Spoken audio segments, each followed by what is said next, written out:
Hello everyone, আসসালামু আলাইকুম রহমতুল্লাহি ওয়া বারাকাতুহু। আজকে আপনাদেরকে দেখাবো রাতের একটি চিত্র আমাদের ঐতিহ্যবাহী প্রাণের যে মোংলা পোর্ট, মোংলা নদী। এটা হচ্ছে আমাদের প্রাণের নদী। এটা যে ঘষিয়াখালী যে নদী আছে, এই ঘষিয়াখালী নদী অপোজিটে আপনারা দেখতে পাচ্ছেন রামপাল তাপবিদ্যুৎ কেন্দ্র, যেটিকে সারা বাংলার মানুষই চেনে। ঐতিহ্যবাহী রামপাল তাপবিদ্যুৎ কেন্দ্র, এটি বাগেরহাট জেলার ভিতরে অবস্থিত।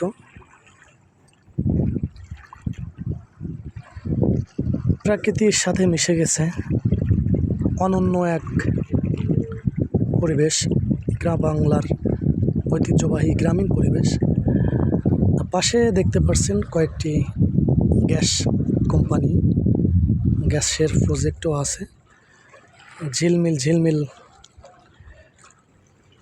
করছে দেখেন।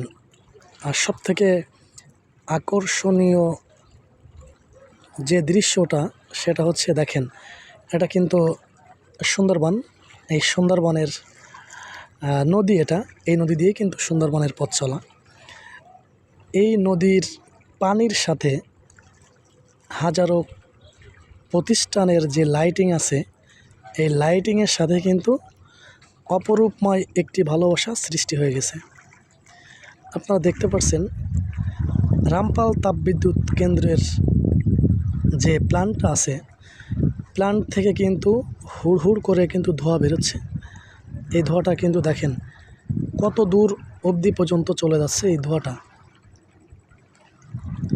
কি অপরিময় দৃশ্য, যেটি আপনি না দেখলে বুঝবেন না। এই প্রাকৃতিক যে দৃশ্যটা, এই দৃশ্যটা মিস করা মানে কিন্তু অত্যন্ত একটা দুঃখজনক ব্যাপার বললে চলে।